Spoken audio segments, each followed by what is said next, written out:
Grand Dieu, on rentre à toi avec le privilège que Christ est mort pour nous et qu'il a versé son sang pour nous, qu'il a donné sa vie en rançon pour nos péchés, pour notre condamnation, notre juste jugement. On sait qu'on rentre devant un Dieu qui est 3 fois saint, qui est un feu dévorant pour les adversaires et c'est un énorme privilège que nous, de décider à la place de nous recouvrir de ta grâce, de ta justice, de ton amour, et de dire, rentre, viens. Et donc nous rentrons devant toi ce matin pour que tu nous enseignes, mais plus que ça aussi pour que tu nous transformes, pour vraiment que tu nous renouvelles, Seigneur, renouvelle notre intelligence, cette connaissance de toi, pour que tu changes nos cœurs et nos tendances, pour que tu enlèves ce qui doit être en vie de notre vie. Seigneur, ce matin, nous voulons vraiment que tu mettes ta lumière clairement dans nos cœurs, les parties cachées, et que tu nous montres les choses qui doivent être éliminées. Nous nous préparons de regarder justement cette même idée. Et nous voulons que tu nous aides à pas juste apprendre et comprendre ce que Paul a dit aux Colossiens, mais que ça devienne personnel à chacun de nous. Nous demandons ton aide, Seigneur, parce qu'on sait que sans toi, rien ne se fait. Et moi, je me lance dans ta grâce et te demande, s'il te plaît, de bien vouloir m'aider, me diriger. Je ne me confie pas, Seigneur, dans mes efforts. Je me confie tout simplement dans ton œuvre, dans ta force, et dans le fait que tu veux nous enseigner ce matin et que, dans un grand amour, tu as choisi d'utiliser cette bouche, la mienne, pour le faire. Oh Seigneur, on a un grand privilège ici, un grand cadeau qu'on ne prend pas pour acquis. Amen. Bien sûr que c'est on. Vous savez où tourner, Colossiens chapitre 3. Et ce matin, frères et sœurs, j'ai un quiz surprise pour vous. Mais ne vous inquiétez pas, ce n'est qu'une simple question. Et si vous avez bien écouté la semaine passée, et surtout si j'ai bien fait mon travail, vous allez pouvoir répondre. La question est bien simple. C'est quoi le thème des passages des versets 5 à 7 de la semaine passée? Je vous donne un petit indice. Je n'ai beaucoup mentionné quand on était dans les versets 5 et que je parlais de cette liste de péchés. C'est quelqu'un qui peut s'asseoir. Bon, s'il n'y a aucun prenant, c'est correct. C'était les inclinaisons du cœur. C'est cette tendance qu'on a. Comme je disais, pour moi, les membres qu'on doit mettre à mort, c'est vraiment le moi. C'est vraiment cette chair en nous qui veut les choses que Paul mentionne dans le verset 5. Et que ce matin, on va avoir une nouvelle liste où est-ce que Paul va encore parler de ces inclinaisons du cœur. Il va même nous parler des actions qui vont en découler. Vous allez voir ce que je veux dire. Après nous avoir parlé de cette liste, il va encore revenir sur la vérité. Il va une fois de nouveau revenir vers la doctrine, parce que comme j'ai dit, l'application sans la doctrine, c'est néfaste. Il faut savoir qu'est-ce qu'on croit, pourquoi qu'on met en pratique et comment le mettre en pratique. Et c'est pour ça que Paul va revenir sur la vérité. Et même, il va comme sous-diviser ça avec, il y a une distinction à faire, mais en même temps, il n'y a pas de distinction à faire. Et donc, le passage devant nous peut se séparer de cette façon. Le verset 8 jusqu'à le verset 9, on a une liste de péchés. Ensuite, de 9 jusqu'à 11, on a notre réalité, encore une fois répétée. Mais dans ça, le verset 9 à 10 nous présente où est-ce qu'il y a une distinction à faire claire. Mais dans le verset 11, Paul va nous montrer une autre place où il ne faut pas faire une distinction. Et donc, on commence avec la liste de péchés qui veut dire, je lis du verset 8 jusqu'au milieu du verset 9. Mais maintenant, renoncez à toutes ces choses, à la colère, à l'animosité, à la méchanceté, à la calomnie, aux paroles déshonnêtes qui pourraient sortir de votre bouche. Ne mentez pas les uns aux autres. Vous êtes dépouillés. Ne mentez pas les uns aux autres. J'oublie. Mais dès qu'on commence, on est obligé de reculer à cause de cette expression de liaison, mais maintenant. Ça nous fait reculer vers l'arrière, surtout au verset 7, où est-ce que Paul leur rappelait aux Colossiens qu'avant, ils vivaient, ils marchaient, ils étaient catégorisés de cette façon-là, comme on le voit au verset 5, de ces péchés-là, mais maintenant, ils doivent renoncer, ou plus exactement enlever, parce que c'est ça que le mot veut dire. C'est d'enlever un habit qui est sale, enlever du linge qui ne fait plus. Et donc, si vous me permettez, pensez à cette idée qu'on est dehors dans une grande pluie, puis on se fait arroser par un auto. On est mouillé, on est froid, puis même des fois, l'eau est toute sale. Une des premières choses qu'on va faire rendu à la maison, habituellement, c'est d'enlever ce linge-là. Donc, on voit cette liste devant nous comme vraiment ces choses mouillées, sales qu'on veut enlever. Et je vous disais aussi la semaine passée que certains prenaient le verset 5 et faisaient une hiérarchie de péché. Et une des raisons, c'est à cause de ce qu'on voit ici. Parce qu'au verset 5, Paul dit de faire mourir. Et au verset 8, il dit juste d'enlever. Comme si c'est moins grave. Moi, je ne suis pas d'accord ici. Moi, je crois que Paul utilise des synonymes, qu'il utilise encore un langage interchangeable et qu'il est en train de dire tout simplement qu'il faut éliminer ces choses. Peu importe qu'il dit enlever ou qu'il dit faire mourir, il faut enlever ces choses, point à la ligne. Et si on veut faire une distinction, c'est de dire que le verset 5 parle des inclinaisons du cœur, comme je vous disais, hein? C'est tendance de qu'est-ce qu'on veut, qu'est-ce qu'on désire. Et qu'est-ce qui arrive quand on n'a pas qu'est-ce qu'on veut? On se frustre. Verset 8, c'est tous des péchés de colère, toutes des frustrations. Si on fait une distinction, moi je n'en fais pas. Et là, avant de regarder cette liste, je veux juste vous avertir d'enlever dans votre tête les idées préconçues de ces mots-là. Même si vous avez regardé un dictionnaire en français puis voir que ça veut dire colère, oubliez ça parce que Paul utilise le grec, pas le français. Donc, il faut vraiment voir comment Paul les présente ces mots, quels mots que Paul a utilisés pour comprendre qu'est-ce que Paul veut vraiment dire ici et pas qu'est-ce que nous on voit ou qu'est-ce que nous on pense que ces mots veulent dire. Et donc, on commence avec colère, orgèse. Orgèse, ça parle de l'opposition. Ça parle d'un sentiment de vengeance. C'est cette idée de vraiment nourrir quelque chose et de tranquillement, ça l'accumule. Pensez, si vous voulez, de justement prendre un casserole d'eau, le mettre sur le feu et le mettre à minimum. Ça chauffe tranquillement.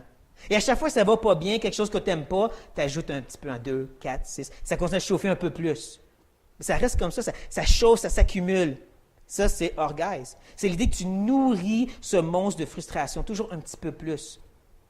À l'opposé, on a animosité, le prochain mot. Et ça, c'est thumos.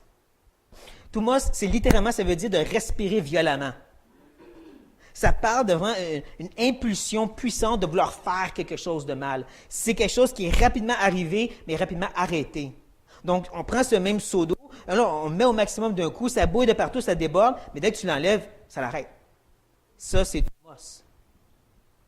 Si on veut prendre une autre image que j'ai bien aimée, c'est penser que orgèse, c'est un feu de foyer dans lequel on met des bûches pour le garder animé. Ça, c'est la colère. L'animosité, c'est plus l'idée que tu prends un allumette et tu le jettes dans une flaque d'essence. Explosion rapide, qui va s'éteindre aussi rapidement. On pourrait vraiment dire que la colère ou l'orgèse, c'est cette inclinaison que tu as. C'est ce qui est à l'intérieur. Et l'animosité, c'est quand tu l'exprimes. Parce que ce thumos, quand tu exploses, ça ne sort pas nulle part. Ça sort du fait que tu as vraiment animé cette colère pendant des jours, des semaines, des mois. Et c'est sorte de sec, comme je vous disais tantôt, qu'il y a l'inclinaison, il y a l'action qui en suit. Paul va le répéter encore dans les prochains termes. On a ensuite la méchanceté. Oui. Quand tu parles de la colère Qui accumule, oui. est-ce qu'on traduirait ça par rancune? Ça pourrait marcher rancune, oui. Ça pourrait marcher très bien aussi rancune. Je n'ai pas vu de traduction qui disait rancune, mais c'est vrai que ça marche. Ce que j'ai vu pour animosité, c'est traduit des fois par violence. Parce que c'est justement cette attitude que tu veux faire de la violence. Donc là, la méchanceté, c'est le mot kakia. Et là, ça parle d'un sentiment de vouloir faire le mal envers quelqu'un, même si ce n'est pas exprimé extérieurement.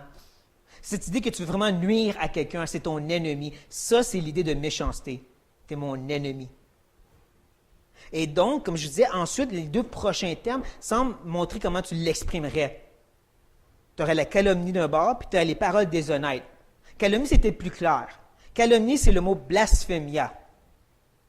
Pensez pas à blasphémer contre Dieu, c'est pas juste ça que ça veut dire, blasphémia. Blasphéma, c'est un mot composé. Premièrement, tu as le mot black, ce qui veut dire lent, et phéma ou phémé, qui veut dire honneur. Donc, c'est lent à donner de l'honneur à quelqu'un. Et donc, à l'inverse, c'était rapide de parler de ses défauts, parce que tu es lent de parler de ses qualités. Et quand tu connectes ça avec l'idée de la méchanceté, tu te dis, c'est pas juste, mais là, je voulais juste te dire comment était cette personne. Non, c'est que tu as quelque chose dans le cœur, puis tu peux juste voir ses défauts. Tu ne peux pas voir ses qualités parce que tu le vois comme ton ennemi. Ça, c'est la calomnie. Parole déshonnête maintenant. Déshonnête, c'est le mot eshkros, qui a deux définitions. Et eshkros, qui est utilisé une autre place dans la Bible, et c'est dans l'Épître miroir d'Éphésiens, où est-ce qu'il s'est traduit de la même façon, parole déshonnête. Maintenant, eshkros parle premièrement d'un langage obscène. Même que littéralement, ça veut dire un langage de base. C'est quand quelqu'un qui n'a pas un grand vocabulaire, il utilise beaucoup de jurons. Et on voit Éphésiens 5, ça marche parfaitement ici. Si vous connaissez un peu plus ce que ça veut dire propos insensés et plaisanteries, ça marche parfaitement, parole déshonnête, parole obscène. Mais quand on arrive dans le verset 8, ici, ça semble faire un petit peu plus de la difficulté, n'est-ce pas? Parce que c'est tous des termes de colère, puis là, tu as des paroles obscènes à côté. C'est là que je vous dirais que Ashcross a aussi une idée de paroles abusives, d'une attaque verbale. Donc, c'est comme de dire, la calomnie, c'est que tu lui parles dans le dos, puis Ashcross, c'est que tu lui parles en pleine face, tu lui cries après. Mais quand j'ai regardé les traductions en français, je n'ai pas trouvé une qui le traduit ça de cette façon. J'ai été voir en anglais. J'ai été voir la New American Standard, une bonne Bible en anglais qui justement traduit le mot abusif. Mais je trouve quelque chose d'encore mieux en anglais. La Weymouth New Testament marque foul-mouthed abuse. Si vous voulez, l'abus obscène. Il combine les deux idées du même mot. Puis c'est vrai que quand tu es frustré contre quelqu'un puis tu cries après, habituellement, tu cries aussi des injures. Donc, c'est un langage obscène et abusif en même temps.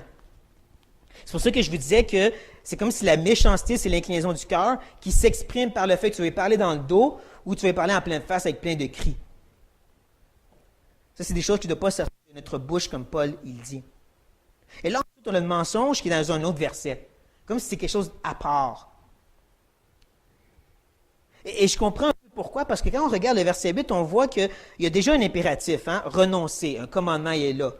Là, tu arrives à mensonge, puis c'est comme s'il donne un nouveau commandement, ne mentez pas, c'est dans une forme de commandement, comme si c'était quelque chose à part. On a vu la même chose au verset 5, si vous vous rappelez. Tu avais les 4 péchés qui étaient comme regroupés ensemble un peu, puis là, ensuite, tu as la cupidité qui est une idolâtrie, une coche à part, comme je vous disais. Une marche plus haute à la même échelle. On dirait qu'il fait la même chose ici, Paul. On dirait que dans le verset 8 et 9, on a tout le regroupement, si on veut faire une autre distinction, des péchés qui se fait envers les autres. Le verset 5, c'était vraiment les inclinaisons de notre cœur. Mais là, rendu au verset 8, c'est la colère, la méchanceté, des mensonges envers les autres. Tous des péchés qui se font envers les autres. Mais comme je dis, on dirait une tendance de mettre le mensonge dans un autre groupe quand même. Et je vous dirais ceci parce que la négation que Paul utilise est très forte. Nous, on voit juste « ne mentez pas », mais je vous dirais que le « ne pas », c'est le mot grec « mais ». Et ne pensez pas M-A-I-S en français. Si je voudrais l'écrire en français, ce serait M-E accent grave. Et le mais il est utilisé aussi dans Romains 6.2. Loin de là. C'est exactement la même négation. Et si vous vous rappelez un peu de Romains, vous vous rappelez qu'il y avait des gens qui se disaient la grâce me permet de pécher, et Paul répond loin de là. C'est une négation très forte. Gros X rouge. Non. Pas mal ça marche. C'est comme ça qu'il faut comprendre ici avec le mensonge, le verset 9. Gros X rouge. Non. Ne mentez pas. Point d'exclamation. Loin de là. C'est pour ça que je dis, on dirait que c'est vraiment une classe à part. Comme si Paul, il prend le mensonge puis il le met dans un autre regroupement. Mais là, c'est de se poser la question, c'est quoi le mensonge exactement? Parce qu'on a tous des définitions assez différentes. Il y en a qui sont très larges, et il y en a qui sont très restreints dans leur idée du mensonge. Moi, je suis un littéraliste. Moi, j'aime voir ce que le mot veut dire. Pour moi, c'est ça le mensonge. Et le verbe ici, c'est pseudomé, qui veut dire, et écoutez bien, de volontairement se représenter faussement, ou de volontairement vouloir tromper quelqu'un. Ça, c'est le mensonge que Paul mentionne ici. Ça ressemble un peu à ce qu'on retrouve dans le psaume. Le psaume 12, verset 3 à 5, ça dit « On se dit des faussetés les uns aux autres. On a sur les lèvres des choses flatteuses. On parle avec un cœur double. Que l'Éternel extermine toutes les lèvres flatteuses. La langue qui discourt avec arrogance. Ceux qui disent « Nous sommes puissants par notre langue. Nous avons nos lèvres avec nous. Qui serait notre maître? » C'est un peu cette idée-là que Paul mentionne ici. C'est un peu de cette façon-là qu'il faut comprendre le mensonge. Maintenant, comment ça va vraiment s'appliquer? Quand est-ce qu'on peut dire « je suis vraiment en train de chercher volontairement à tromper l'autre », c'est en vous puis Dieu. Parce qu'on sait, n'est-ce pas, la conscience nous convainc lorsqu'on dit on fait quelque chose qui est contraire à ce qu'on pense, à ce qu'on croit ou comment qu'on se sent. C'est pour ça que je dis c'est entre vous et la conscience qui est nourrie par l'esprit, bien sûr. Ça, c'est les péchés que Paul nous présente. Mais il va aussi nous expliquer pourquoi. Comme il le fait dans les versets 5 et 6, si vous en rappelez un petit peu, on tue ces inclinaisons-là, parce que verset 6 nous dit « La colère de Dieu vient contre ces choses ». Bonne raison. Là, Paul va nous dire au verset 8 et 9, on ne fait pas ces péchés de colère-là, on les enlève. Il va nous dire pourquoi dans le reste du verset 9 et verset 10. « Vous étant dépouillés du vieil homme et de ses œuvres, ayant revêtu l'homme nouveau qui se renouvelle dans la connaissance, sont l'image de celui qui l'a créé. Vous voulez savoir pourquoi? C'est parce que ces œuvres-là sont rattachées au vieil homme. Le mot œuvre, c'est le mot praxis qui veut dire travail continuel, même responsabilité. Ça fait partie des tâches de la chair de faire ces choses-là. C'est pour ça que nous, on cherche à les enlever, parce que ça fait partie de la chair. On n'utilise pas l'excuse de se dire « c'est mon tempérament qui fait ça que j'explose de temps à autre ». Ou comme moi, je dirais « je ne vais pas me faire blesser, c'est pour ça que je mens ». Non, Paul dit « ça vient de la chair, c'est péché, abandonne-les ». Parce que comme il dit aussi, surtout, on a été dépouillés de ces choses-là. Et quand il parle de dépouiller, ça nous fait reculer dans Colossiens 2:11, la circoncision spirituelle, où est-ce qu'on voit le même terme dépouiller, où est-ce qu'on a aussi cette idée que le dépouillement, c'est vraiment que tu enlèves avec force. Et si vous vous rappelez, la circoncision, là, c'est tu enlèves tout le morceau de peau, il ne reste pas quelque chose. Tu l'enlèves, il ne fait plus partie du corps. Ça, c'est le dépouillement. Ça, c'est la circoncision spirituelle. Ce qui est intéressant, c'est que dans le verset 11 du chapitre 2, Paul, il semble dire que c'est Dieu qui le fait. Là, on arrive ici, Paul dit « vous étant dépouillés comme si c'est nous qui le fait ». Paul nous montre encore une fois qu'on a toujours notre part à jouer dans ce que Dieu fait. Dieu donne la grâce de pouvoir se repentir. Dieu donne la grâce de croire. Pourtant, j'ai cru et je me suis repenti. C'est encore une fois ces deux cordes qui ne se rejoignent pas sur la terre. Hein? La souveraineté de Dieu et ma responsabilité, mais rendu au ciel, c'est là que ça connecte. C'est là que ça se complète, ça y est une corde. C'est la même chose ici. Donc, on se sanctifie, on se dépouille de cette chose, et ensuite, au verset 10, on revêt le nouvel homme, la justification. Ce nouvel homme, il se renouvelle dans la connaissance, qui pourrait nous induire en erreur. Ça pourrait nous faire croire que c'est la connaissance qui nous renouvelle, et c'est faux. Ce que Paul dit ressemble un peu plus à ceci. Vous êtes des êtres nouveaux que Dieu, notre Créateur, renouvelle continuellement à son image pour que vous connaissiez parfaitement.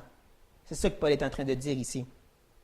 Il est en train de dire justement que cette transformation que Dieu fait va nous amener à le connaître parfaitement. Maintenant qu'on comprend ça, on va chercher à décortiquer mieux ce que Paul dit.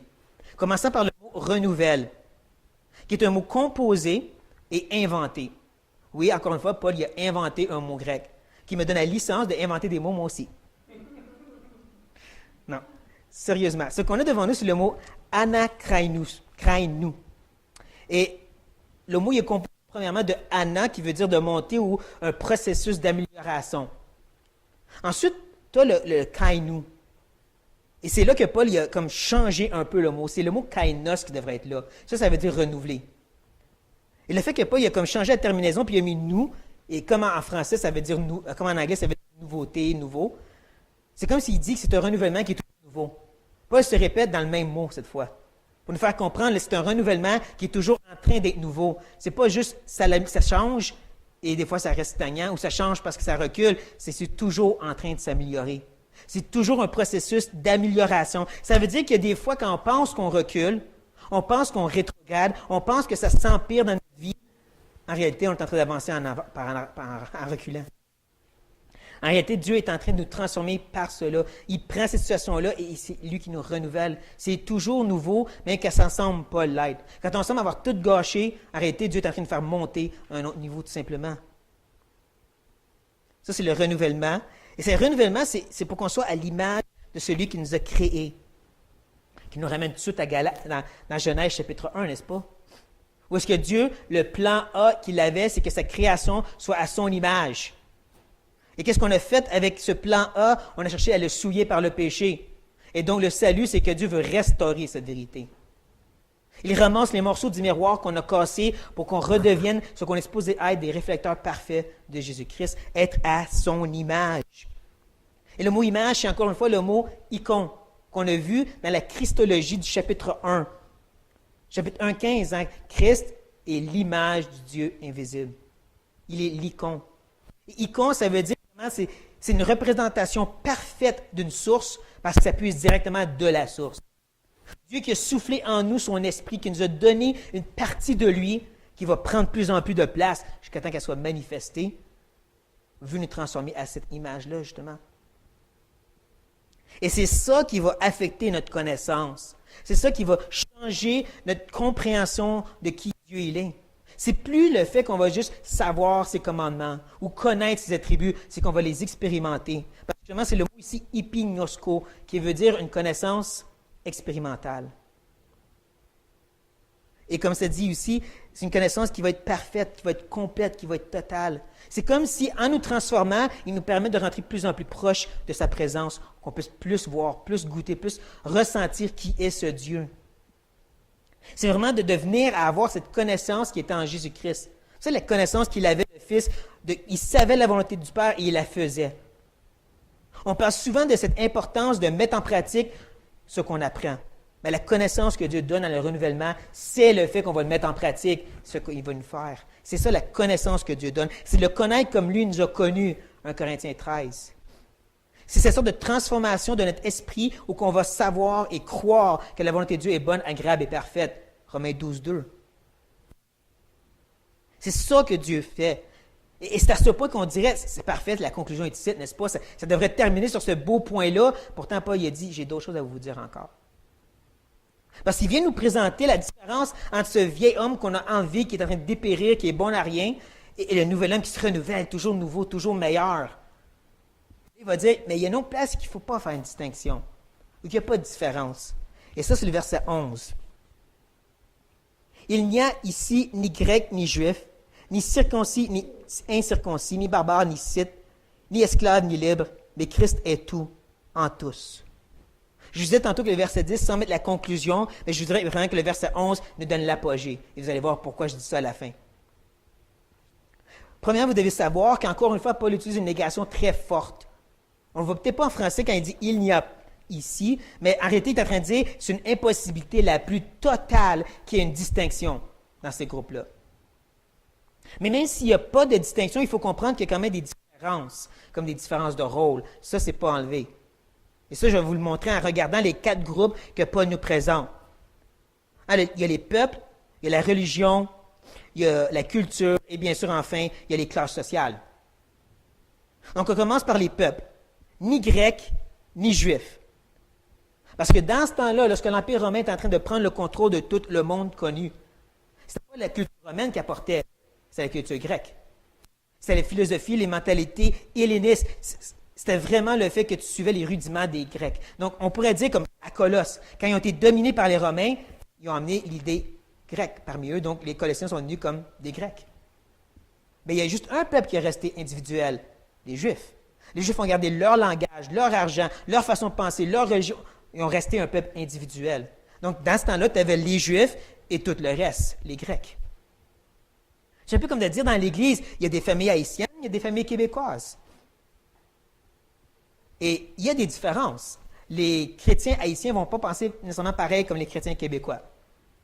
Ceci n'empêche pas qu'on est tous quand même un en Christ. C'est ça l'idée. Là, on regarde ensuite la religion. Circoncis et incirconcis. Je l'ai déjà dit, pour les Juifs, la circoncision, c'était le summum. Ça l'égalait le salut même pour eux autres. Circoncis égale, tu t'en vas au ciel. La circoncision, ça vient avant tout, avant même la loi. La première étape d'un enfant quelconque pour s'initier à la religion juive, c'est la circoncision 8 jours après la naissance. Donc, c'était vraiment la représentation de l'adoration de Yahvé, du vrai Dieu, et les autres. Toutes les autres. Païens, idolâtres. C'est comme de dire, tu as les baptistes, tu as les autres. Tu as les fondamentalistes, tu as les autres. Non, pas dit tous un en Christ. On est tous des chrétiens et ensuite les pécheurs, non sauvés. Après ça, tu as la culture. Un barbare, premièrement. Je pense que vous savez, le barbare, ça représentait quelqu'un qui n'était pas grec ou qui ne suivait pas la philosophie grecque. J'ai appris quelque chose de vraiment intéressant, c'est d'où vient le mot barbare. C'est les Grecs qui parlaient des gens qui parlaient n'importe quel autre langage. Ils disaient, quand eux nous parlent, là, ça fait bar. Comme nous, on dirait, ça fait blablabla, je comprends rien de ton langage. Et donc, ça a créé le mot barbare. Ça a créé cette idée que si tu ne parles pas comme nous, tu n'es pas culturé. C'est un peu comme les Américains. Tu ne parles pas anglais, tu n'es pas culturé. Mais là, on s'attendrait de lire après ça ni grec, n'est-ce pas? Habituellement, c'est ça le groupe que Paul fait. Tu as les culturés puis les non-culturés. Les Grecs culturés, les barbares non-culturés. Mais là, Paul reste dans le même groupe de pas de culture, puis il va vers les Scythes. Les Scythes, c'était les extrêmes gauches des barbares, les pires des pires. Des gens qui, non seulement ne suivaient pas la culture grecque, mais ils ne se laissaient pas envahir par personne. Ils étaient méchants, ils étaient horribles, et je ne vais pas vous dire aucune histoire que j'ai lue parce que c'était assez dégueulasse. Et donc, c'est ça qui est bizarre que Paul nous présente un extrême d'être sans culture. Mais quand on regarde justement qui était à Colosse, il y avait un gnostique. Il s'imaginait être justement l'homme culturé, l'homme de toute connaissance. Et sous moi, tu as premièrement les gens qui ont juste besoin d'un peu d'instruction, puis ils vont être comme moi. Puis tu as les autres, si extrêmes dans leur chrétienté, ils ne vont jamais comprendre, eux autres. C'est quoi d'être un gnostique? Tu as des barbares, puis tu as des Scythes. Il n'y a pas de ça en Christ. Et tristement, même dans l'histoire chrétienne, on voit cette même sorte d'attitude. Tu avais les non-sauvés, culturés, disons, européens, et tu avais les sauvages. Eux, c'était presque impossible de les rejoindre. Et je vous dirais que c'est une mentalité qui est encore maintenant de nos jours dans nos têtes. Tu as les non-sauvés qu'on peut leur parler, puis là, tu as les gens de la rue. Tu as les motards, tu as les gangsters. Il faut oublier eux autres. Non, il n'y a pas de différence de même. Tu as les gens qui ont besoin de l'Évangile et qui peuvent être sauvés, point à la ligne. Et tu as enfin les classes sociales, esclaves et libres. Un esclave, bien sûr, c'est à rien. C'est un objet, c'est une chose, c'est une propriété, et tu voulais bien sûr être le libre. C'est une mentalité, je vous dirais, qui non seulement est encore existante, mais ça a été vraiment un problème à travers les siècles. Je dirais aussi qu'il y avait toujours cette tendance de dire, tu as devant les églises d'esclaves, si vous voulez, je m'excuse, mais de noirs, et tu as les églises de blancs qui, on ne se mélange pas avec les autres.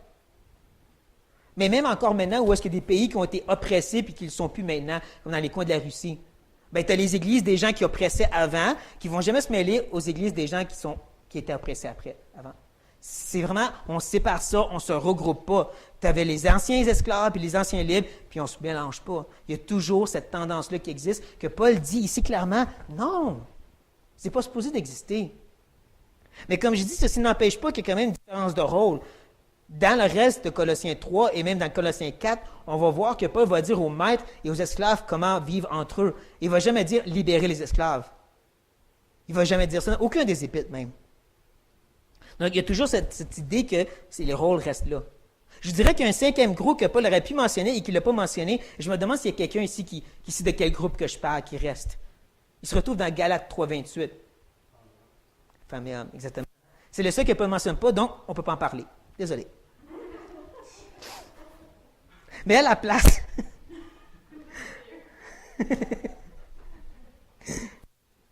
Non, mais à la place... On va regarder la terminaison, la fin du verset qui, pour moi, est vraiment bizarre, parce qu'on s'entendrait ici que Paul va dire, mais on est tous un en Christ. Dans le sens, ce serait la fin logique. Hein? On n'a pas de séparation, pas de distinction, on est tous un en Christ. Mais qu'est-ce que Paul dit? Mais Christ est tout. On comprend l'idée en tous, parce que c'est comme pour nous dire, regarde, Jésus est dans chacun de nous, donc arrêtez de vous chicaner. Ça, je comprends. Mais Christ est tout. Ça, c'est sa réponse à tout ceci. C'est parce qu'il nous montre que ça n'a pas rapport les convictions que tu as, les doctrines que tu suis, le groupe à laquelle tu t'associes. La personne de Christ, c'est ça qui compte.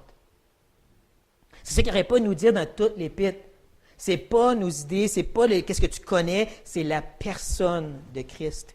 Christ est tout. C'est pour ça que je vous dis, c'est ça l'apogée pour moi. C'est la meilleure façon de terminer le tout, c'est d'arriver vers Christ et de dire, c'est Christ notre vie. Comme il a dit dans le verset 4, Christ, c'est votre vie. Pas juste, j'essaie que Christ... Non, Christ est ta vie, tu es sauvé, Christ est ta vie. On est attaché à Christ et c'est ça notre unité. On ne peut pas s'empêcher aussi de voir dans le verset 11 comme une préparation pour la réconciliation de Onésime et Philémon. Rappelez-vous, ils sont dans la même église. Hein? L'épître de Philémon est arrivée en même temps. Et comme je vous disais, quand on était dans cette épître-là, je ne pense pas que c'est une réconciliation qui se faisait tout ça dans un petit coin à part. La façon qu'on lit l'épître, c'est vraiment que ça devait se faire devant toute l'Église. Que tout le monde devait se rendre compte comment que Philémon va agir envers Onésime. Et là, voici Paul prépare le tout en disant, « Hey, en Christ, on est tous un. En Christ, c'est lui l'important. Il n'y a pas d'esclave, pas de libre. » Comme pour préparer le chemin pour l'autre épître qui va être tout de suite après peut-être. Et là, j'arrive à une petite difficulté pour le texte de la semaine prochaine. Parce que devant nous, j'ai les versets 12 à 17 qui est vraiment une section complète. Mais c'est beaucoup trop de versets pour le court laps de temps qu'on a. Donc, je peux entre le sous-diviser, mélanger les versets 16 et 17 avec d'autres versets et d'autres sections, ou on commence plus tôt la semaine prochaine, puis on regarde tous les versets d'une shot, toute cette section au complet. Je vous laisse libre de faire le choix ici, mais il faut le faire maintenant. 10 minutes. On commence à 9h à place de 9h10.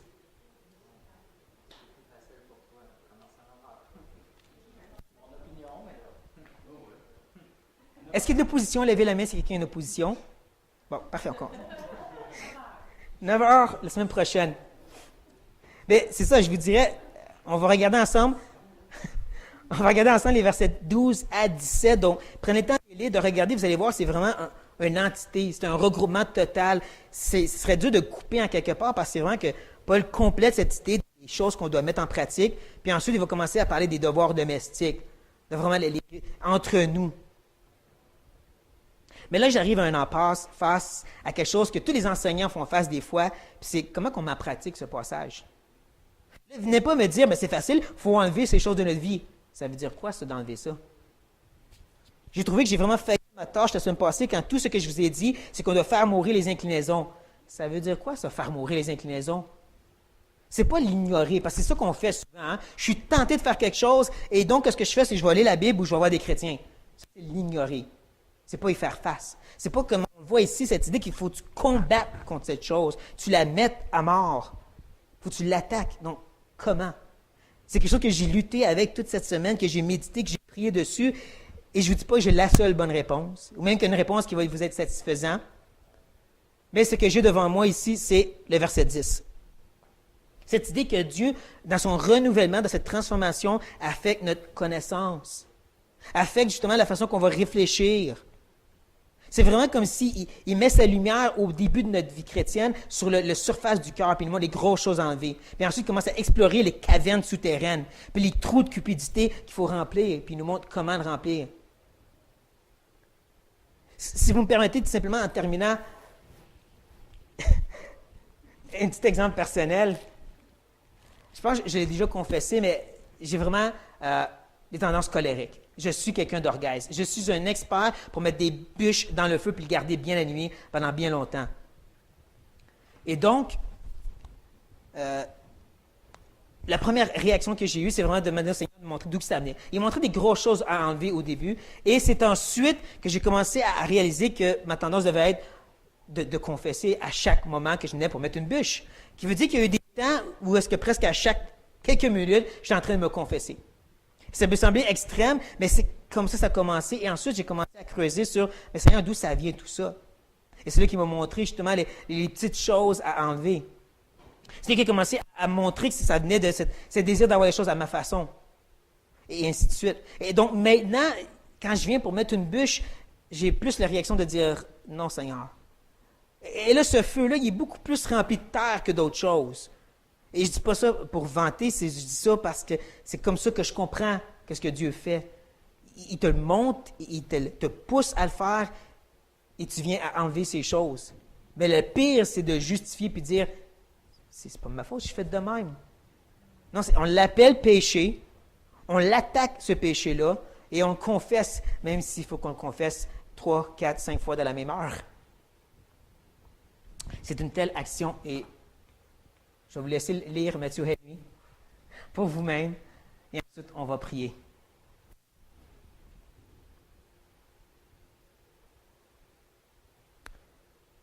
Grand Dieu, on veut tout simplement se tourner vers toi et te demander de nous pardonner, te demander, Seigneur, de nous montrer plus clairement tous ces péchés qu'on devrait enlever. Seigneur, explore avec nous les profondeurs de notre cœur, explore avec nous toutes ces choses qu'on cache sous le tapis ou qu'on justifie. Seigneur, la colère, c'est de la colère et il faut l'enlever. Et l'animosité, c'est aussi quelque chose que tu nous demandes d'éliminer. Et ainsi de suite. Et au fur et à mesure, Seigneur, montre-nous. Il y a plein de choses qui n'étaient pas sur la liste qu'on doit quand même réaliser. On te demande de ton aide, Seigneur, pour vraiment éliminer ces choses. Activement les retrouver et les enterrer bien comme il faut. On demande, Seigneur, que tu continues à renouveler notre intelligence et notre esprit parce qu'on sait que quand toi tu œuvres dans notre vie, on ne reste jamais passif. c'est toujours actif. Surtout te louer, Seigneur, parce qu'on sait que tu nous renouvelles, que tu nous transformes à l'image de Christ et que tous nos pas vers l'arrière, c'est des pas vers l'avant, parce que c'est toi qui fais l'œuvre. Parce qu'on sait que tu nous permets de te connaître toujours plus, de goûter, de connaître pour nous-mêmes comment est bonne ta volonté, et de goûter et de réaliser pour nous-mêmes comment amer est le péché. Et que même quand tu nous laisses tomber au péché, au point qu'on vient de l'haïr réellement, on sait que c'est tout pour ton plan de nous transformer à l'image de Christ et on te loue pour ça. Amen.